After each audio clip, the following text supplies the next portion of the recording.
But this right here is saying just the settlement after the fact is going to be $3 million on average. Yeah.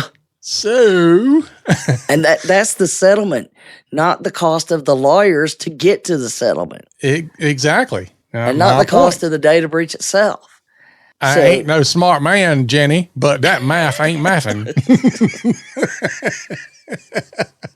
Help me with hip-hop. Let's get it right. Protect your patience. Day and night. Donna and David, the experts on your side. Help me with hip-hop. Let's get it right. In today's episode, we're going to cover the latest settlement for a right of access issue. Talk about that because apparently still a thing. Then we'll talk about what to expect after the breach, because the breach is not the last part of the terrifying nightmare that it is. No. Everybody worries about it. There's the digital ambulance chasers, I'll call it. Does that sound good? Ooh, you got a point. All right, cool. Well, let's dive into that. We'll start first of all with the right of access. OCR announced last week the latest one, so let's cover that one and remind everybody what right of access means and what their obligations are. Yeah. So, and what's interesting is we had just said this probably came out like an hour after we recorded last time about our planning, and we said, look, we don't anticipate them ending any of those enforcement initiatives. And, they got two of them, right of access and security risk analysis. So I think this was proof that's not happening. So the big issues, there are two issues they're trying to address with the enforcement initiative. One is that according to the law, if a patient requests their records to be sent, you have 30 days to get that done. And if you cannot get it done, you are allowed one time to request an additional 30-day extension, but only once.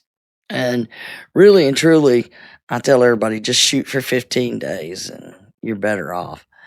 But the other piece is you can't charge anything but a bare minimum cost. And they give you 3 ways to calculate what that is.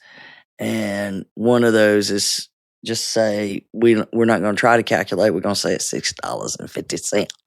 Mm-hmm. Yeah, we did a whole episode on that. I know. I think they need to give them a raise, inflation and all. But yeah, $7.50. But in the interim, that wasn't happening. And so they started this enforcement initiative because they had complaint after complaint after complaint. Once they decided to start the enforcement initiative, they didn't have to wait. They had plenty of scenarios that they worked with. This is the 54th one they've announced. More than they've ever done. But now they're much faster on the ones for the risk analysis. I guess they probably even had more of those.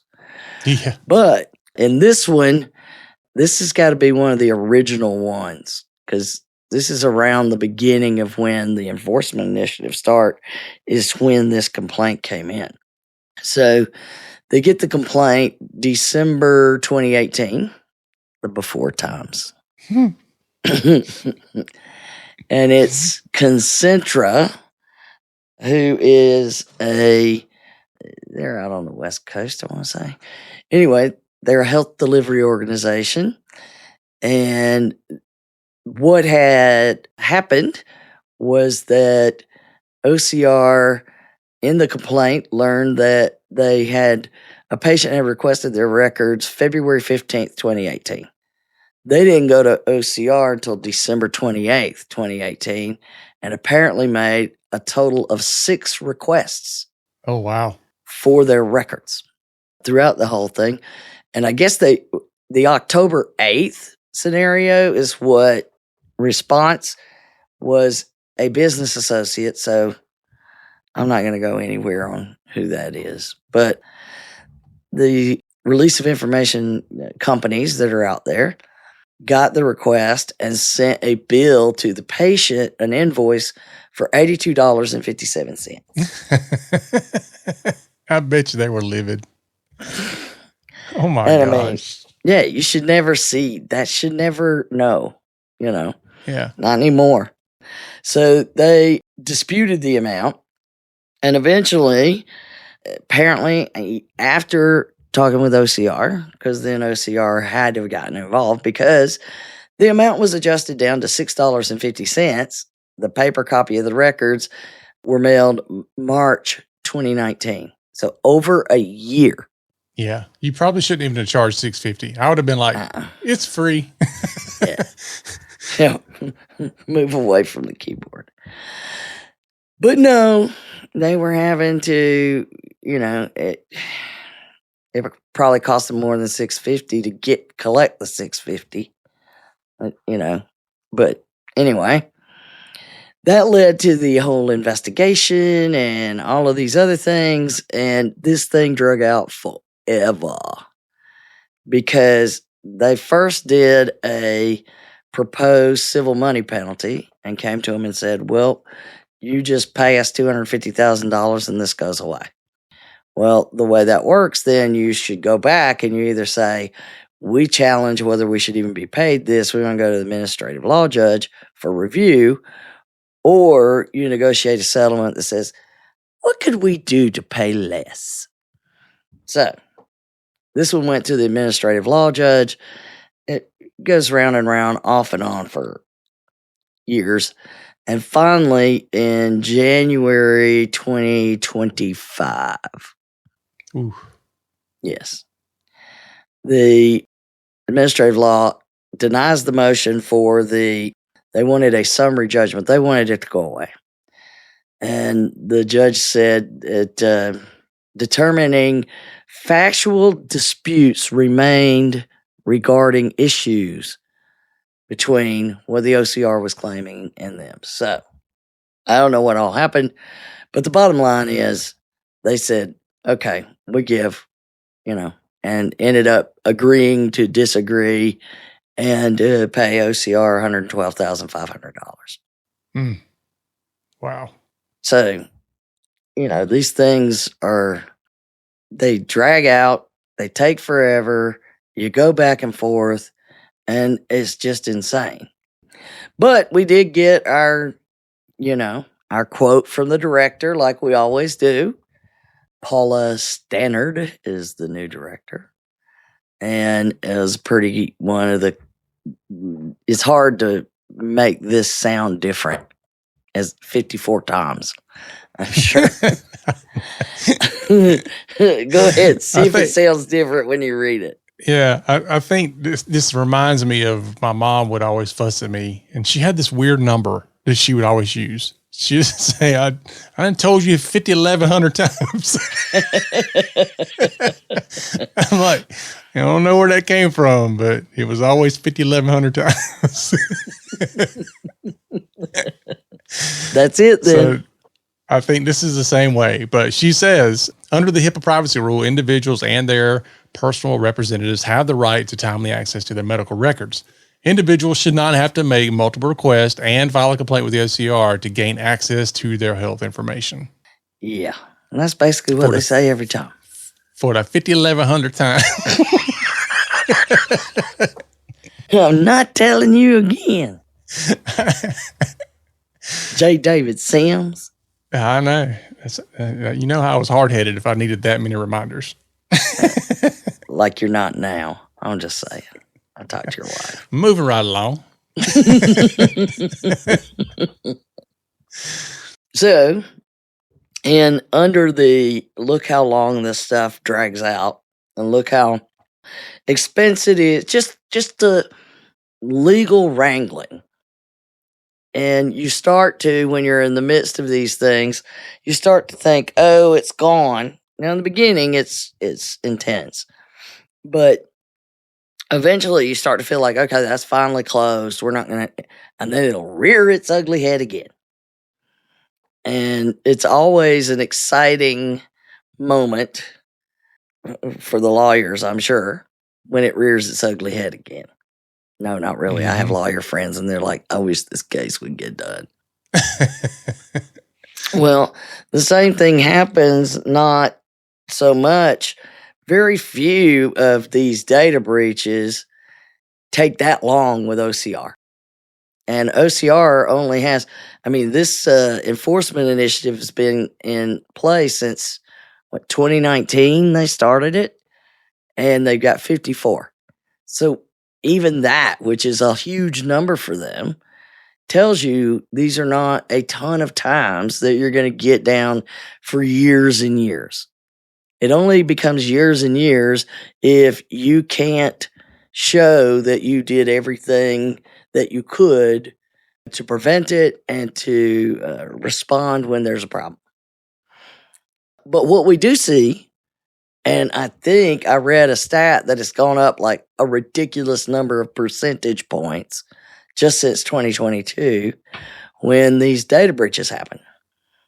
And you can go out there right now and search for Change Healthcare data breach civil class action suit. There's unlimited number of options for you to join one. It is insane how many I saw just there. And I noticed that when I was looking up this one, and I'm searching for the settlement, and everything I'm finding is class actions. And I'm like, where you look, it's like, there's this. And so, like, here's a headline, conduit.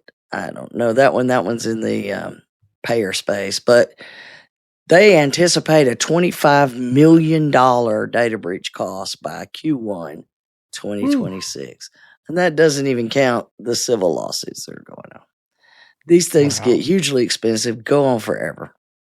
Here's McLaurin Health data breach class action, preliminary approval of $14 million settlement. Yeah. U.S. data breach lawsuits total $155 million is from InfoSecurity magazine. And I was trying to find the date on this. It's this year, though.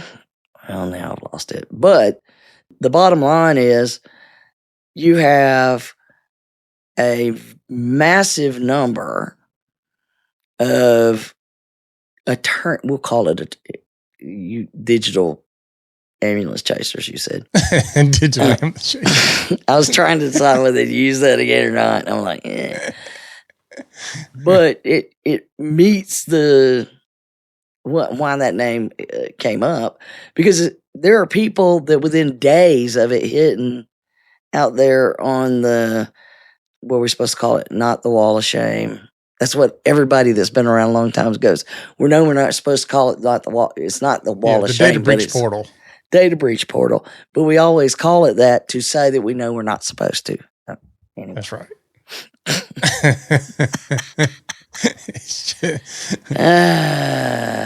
But it is terrifying when you see a big one out there, and I'm just searching for details on what's going on with it, and I have to filter through all of the announcements of the litigation that's been filed, and they're still right in the middle of the data breach a lot of times now. Mm-hmm. It's crazy. So this article was talked about the top class actions between August 2024 and 2025. In classactions.org was looking into it, found that 43 were filed and 73 settlements were reached. Wow. Within that time frame. And the settlements average around $3 million. Largest one, $25 million. And the individual payouts, though, for employees or customers went from range between $150 and $12,000. I'll take the 12,000. Most everybody's going to get 150.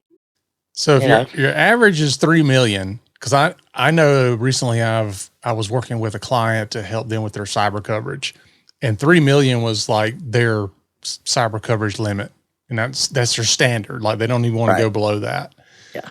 Well, that's like in total. But this right here is saying just the settlement after the fact is going to be $3 million on average. Yeah. So, and that's the settlement, not the cost of the lawyers to get to the settlement. Exactly. And not the cost of the data breach itself. I ain't no smart man, Jenny, but that math ain't mathing. It's a new year. Well, I mean, I just our good friend Jen Stone is your good friend. To be clear, your good friend. I hope she hears that. Yeah, she says she listens to every one of our episodes. So, good. But she's feeling she's had some health things and back in the podcasting chair, and she and I, she just had me on hers, and we had this discussion about long before you should be worrying about OCR wanting to penalize you. It's these lawsuits are going to, these are the things that are the most frustrating and time consuming and money sucks. Mm-hmm. But this article referenced a Jonathan Gill, CEO at Panacea, and he said, while people in the courts can be understanding when a company falls victim to an attack, they're far less forgiving when it looks like the organization failed in its duty of care around data. Yep, I agree. This is what I tell clients and prospects all the time. Like, I am trying to make you defensible, not just defend you. Yeah. And that's what our whole, the whole reason is, it's a discussion that I am having way too many times these days of, I understand that it's so much easier to just do stuff and say, well, I know I did it right because it worked without documenting it.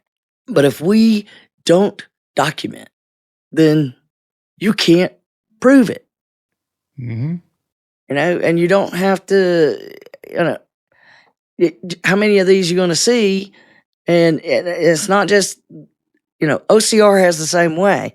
If you can prove enough of what you were doing, they're going to be okay with you. These people will pick it apart even more because they see much more money coming their way than OCR would ever get. Yep. So, but the continuation of that discussion was most breaches don't happen because companies willfully ignore security, which we'll just let that sit a minute. Yeah, I don't know about that one. But then maybe talking about let's just say my experience has been a little different. Yeah.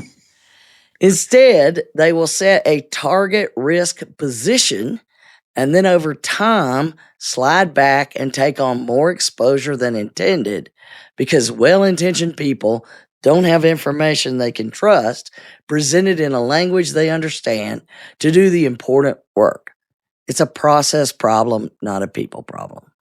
And, that first sentence, and I'm like, But it is right that what happens, they go into it with the intention of doing the right thing. Mm-hmm. And then it's like, well, that's way too complicated, or we got too busy to do it anymore, or we don't like what we have to do. Security's not convenient. We know. But it's one thing after another that then makes you slide, you fall off the wagon and you're no longer managing it. Mm-hmm. And I think that's a fair statement. How I kind of see this statement playing out is oftentimes you'll have a client who says, I want to be secure and I'll pay for whatever stuff. You and I know that the target is moving all the time. And so every year we're adding new stuff, sometimes even multiple times a year, but there's always new stuff having to be added to address the current threat landscape. And so going back to a client and saying, oh, by the way, it's going to be a few dollars more. There's this new thing and it's got, we got to protect you a different way. And they have the mindset that, well, we just paid you like a year ago, and now you're telling me this new thing's out there. I'm like, yeah. And so if they don't make that move, though, what happens is their security posture stays still while the rest of the landscape is moving forward. Yeah, absolutely. And it, in the big picture, it's hard, you know, they always say it's hard to see the forest for the trees, Mm-hmm. you know, and they're like, we already got to get around all these other trees. What they don't know is there's a drone up above them about to drop a bomb. But that's the hard part in the world we are in today. And it was like, well, I mean, clearly we're sitting here. Yeah, when I was looking for the notes for today, and all of those came up, is why I was like, okay, we're going to talk about where to worry about your cost.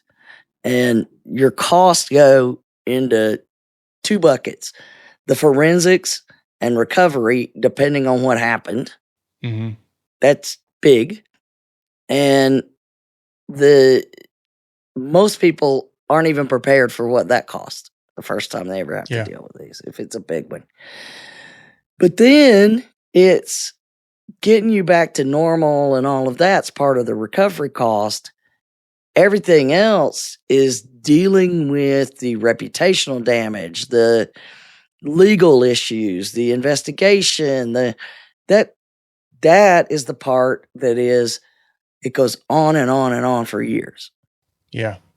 I mean, it's hard to recover from some of that. Yeah.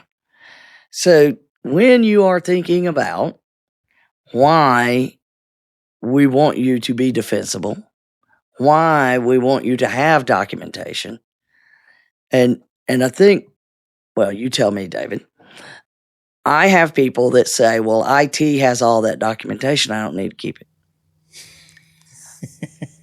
And I tell them a couple of things. Number one, are you sure? Number two, are you counting on them? Is it in your contract that they are going to maintain that documentation for 6 years and give you access to it should you need to prove you are doing what you're doing? Yeah. What's the likelihood of MSPs, it's not just you, but others, what's the likelihood if that's not in a contract somewhere? It's slim to none. The other piece of it is there's probably a lot of things around documentation, though, that doesn't fall under the MSP's purview, period. Mm-hmm. It's kind of like the whole, well, aren't we backing up everything? I'm like, no, you're backing up one thing. It's the same thing with documentation. Aren't you documenting everything? No, we're documenting one thing. You know, it's, and that goes back to the statement that this guy made about not understanding, the language. And some of it is, I think, the responsibility of IT to be clear about what they're talking about. Some of it is marketing BS, and some of it is the buyers should understand what they're buying. There's a little bit of all of that in there. But when you come to somebody and you say, for example, Mr. Client, you need email security. Well, what does that mean? Because there's levels to this game. Mm-hmm. And one email security is $2 an endpoint, and the other one is $20 an endpoint. There's a massive difference between the two. And not probably just somewhere money. in between. Yeah. And there's somewhere in between is probably where you need to be, but you better be asking questions. If you're paying the $2 and this other guy's $15 or whatever, you should be asking questions like, why are you 15? Or why am I paying just $2 over here? You should be doing some due diligence, not just, well, security's $2 with this person and $15 with that person. That's not the case. It's like you go into a car lot and saying, I need a car. And they go, okay, does any car work? Because here's a Pinto. You can take the Pinto. The 1970s, those that blew up when you wrecked them. Yeah. Get you a Gremlin, whatever. But it's, there's people for some reason seem to think when you're talking about cybersecurity that security is security. And it's so far from the truth. There's so many different levels of all of it. And you should be educating yourself as much as possible and not trusting that you have what you need unless you've done the risk management aspects and documented it to say, this is what I need. And I'm not overpaying, I'm not underpaying, I'm getting exactly what I need for now that covers me. And know that it's not just OCR you're worried about. Oh no, that's the least of your worries. You know, I promise you, I have been involved in enough of these on multiple sides to understand the importance of having the proper documentation. And when you have it and you can provide it, everything gets easier. Yep. You know, these things you will still be investigated. There will still be a suit filed. They don't even look at you or ask any questions when they see it pop up. They're like, we're doing it, you know?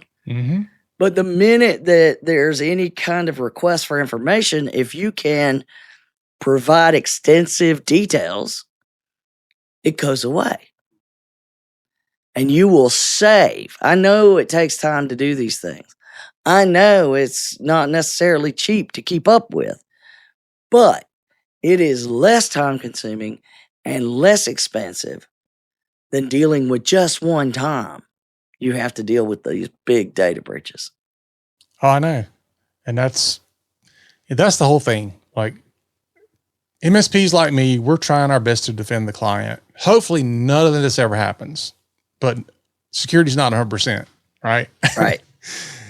So, all right, if security's not 100%, like what's the next layer, down? If the security failed or, your users bypassed it or whatever, because sometimes it's not the security that fails, it's the users that fail. But what's the next case? Well, the next case is we didn't prevent it. So now we have to be able to allow you to be defensible in court. And we have to have all these things documented in place. So even if the security doesn't prevent the incident, security could prevent the fallout from the incident, or at least mitigate it down to a reasonable extent. Exactly. And that's what we always say. I'm only going to recommend to you things where I know I could honestly testify in court that I believe this was the right thing for you and reasonable, appropriate in your environment. Yep. And I think that if you start to pay attention to how many of these class action suits, and I wish they could do something about it, but this is the nature of the beast. But if you watch how many of those you see after just go search for a data breach, go search for change, and you'll see that there are just so many of them, and you're having to answer to each one. It's not like just one person's out there. It could be several, and they're having to deal with each one, and they don't combine right away. Well, I mean, I don't like it either, but maybe this will help drive change because OCR and the threat of investigations and the fallout over all that hasn't been as effective as it should be. So, and it's interesting to note too that they say in this article that the states with stricter privacy laws actually had the most class action activity. And so here's the ones for you out there: California, Florida, Illinois, New Jersey. There you go. There you go. But it's because there's more laws that they should be following. Yeah. And if you want a sector breakdown, healthcare, number one, boo-boo. So healthcare got 32.7%. The number two is finance, and it's 13.2. So healthcare was almost 3 times as much. Yeah. For those. And that tells you right away that it's clear we're the targets.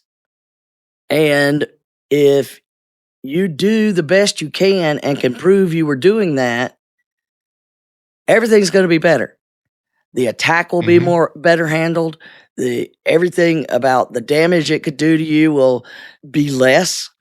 The patient safety, patient care issues will be less. You'll be prepared, or your clients, you'll be able to handle them because you'll be prepared, and it will definitely make a difference once you get past that and you get into the legal ramifications of it. So we urge you, but that's what we do every week. We urge.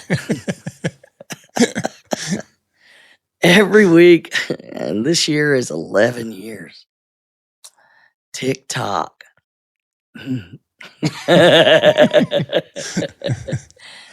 Well, tell them what you did when you used our recording tool and our word we said the most of in 2025. Oh, yeah. Well, it was something that kind of happened within our recording software. It automatically, you know how when you go on like Facebook or YouTube and it's like, we put together this thing for you, like Your all memories. the highlights of the year.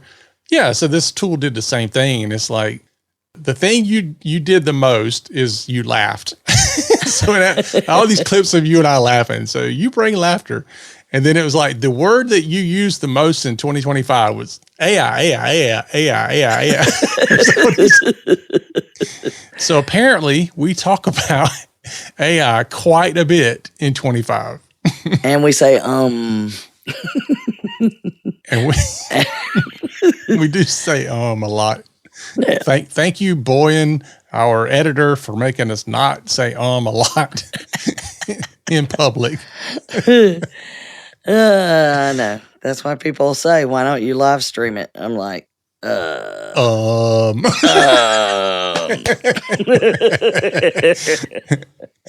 you don't want to see us live. It might be more than you can handle. There's some things we have to cut because Carla won't let it stay in the podcast. I'm calling her out. All right. Well, there you have it. We are not telling you to do things and even have been told, oh, you're just telling people to do that so you can sell more of your services. You know what I'm talking about. No. Yeah. No. No, and no. Here is why. So we'll let it be there. That would be easier. If I was just doing it to sell stuff, that would be easier. But no, I have to be this person out there trying to help people and have integrity. It gets in my way all the time. I constantly battle with caring more about somebody's business than they do. Constantly battle with that. Yeah. It's frustrating because it shouldn't be that way, but it is. So, well, sometimes it's this, they don't know what they don't know. Yeah, once they do, though, you shouldn't have that position anymore. Yeah. And I think I do a fair job, as you do as well, of educating people as to what we're saying, why it matters. And then when you get to the end of the book, it's like, okay, what do you want to do? And they're like, nothing. I'm like, oh my gosh. There you have it. Yep. All right. That is it. We're done. Yeah, I'm tired. I know you frustrated me today. All right, that's it, folks. Thank you again for listening. Be sure to join us again next week. And remember, for Donna and myself, the HIPAA is still not about compliance. It's still about patient care. You've been listening to the Help Me with HIPAA podcast, hosted by Donna Grindle and David Sims. The show created to help you with HIPAA. For more information or to ask us a question, visit our website at helpmewithhipaa.com. Neither Donna Grindle or David Sims are attorneys, and they do not offer binding legal advice concerning regulatory compliance. The information in this podcast should not be relied upon or construed as legal advice in any way. Consult your attorney for legal advice concerning compliance with HIPAA regulations.